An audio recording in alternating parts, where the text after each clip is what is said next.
You finally saved up enough cash to clear that old lingering debt, but the exact second you hit pay, your credit score plummets. To see why paying a debt can backfire, we have to define what a charge-off actually is. When you miss payments for 120 to 180 days, the original lender writes the account off their books as a financial loss. They stop expecting payment, but your legal obligation to pay remains fully intact. It is tempting to pay the balance just to clear your conscience. However, acting on that impulse without a strategy is exactly what predatory debt collectors rely on. Protection depends on the statute of limitations.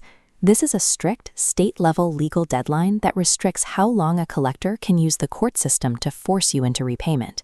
This is where the re-aging trap triggers. If a statute of limitations has expired, the debt is legally dead. But making a $5 good faith payment, or even acknowledging that you owe the debt over the phone, wipes the slate clean and restarts that legal clock from zero. Restarting that timer gives a collection agency a fresh, multi-year window to sue you, garnish your wages, and seize your assets over a debt they had no legal power to touch the day before. There is a secondary algorithmic danger. Collectors often use these unstrategic payments to update the date of last activity on your profile. This maneuver locks the negative mark onto your credit report for almost another full decade. Paying an old debt without a legal buffer weaponizes your good intentions, reviving a dead liability and extending your financial punishment. Beyond the legal risks, we have to look at the mathematical reality of credit reporting. Scoring algorithms process data without regard for human context or moral intentions. Older models like FITO 8 operate on rigid legacy logic. These systems treat a paid collection and an unpaid collection as identical derogatory marks, offering no score recovery for settling the balance. Updating a derogatory account to paid does not erase the history of the initial 180-day delinquency. The algorithm still sees the default, and your score remains suppressed by that history.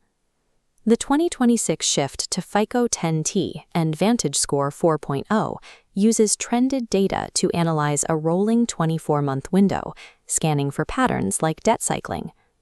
A paid charge-off sits on this timeline as a heavy anchor, exerting downward pressure that prevents your credit trajectory from rising. Because the underwriting AI is designed to flag historical defaults, simply updating the status of an account offers no score benefit as long as the negative trade line remains visible. Since modern algorithms view any visible charge-off as a severe risk factor, the only mathematically viable path to recovery is total erasure of the trade line.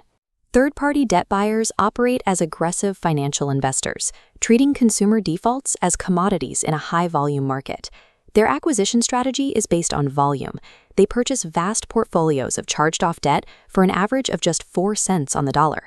This creates a massive profit margin. If they secure even a 50% settlement on a debt they bought for pennies, they achieve an 1,150% return on their investment. Debt collectors use the negative mark on your credit report as a tool of coercion, weaponizing your score to force a settlement. You can counter this by using accord and satisfaction. This legal mechanism allows you to offer the agency a guaranteed immediate cash return on their investment in exchange for their total cooperation. You are negotiating a profitable commodity trade with an investor who values liquid cash more than the data they report to the bureaus. Executing this trade without falling into the re-aging trap requires the pay-for-delete protocol. This is a mandatory administrative framework for any settlement. Avoid all verbal agreements over the phone. Debt collectors are incentivized to secure payments through any means, and an unrecorded promise to delete a debt is legally worthless. Always negotiate in writing. State the offer is without prejudice to prevent resetting the legal timer.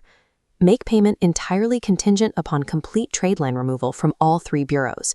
Demand written confirmation of these exact terms on the agency's official company letterhead before authorizing a single cent to move. Use a cashier's check or money order for the final payment. This ensures the collection agency never gains direct access to your personal checking account or debit card information. The financial industry profits when you lack the technical tools to defend yourself. Subscribe to master advanced credit building and weaponize consumer law to take your financial power back.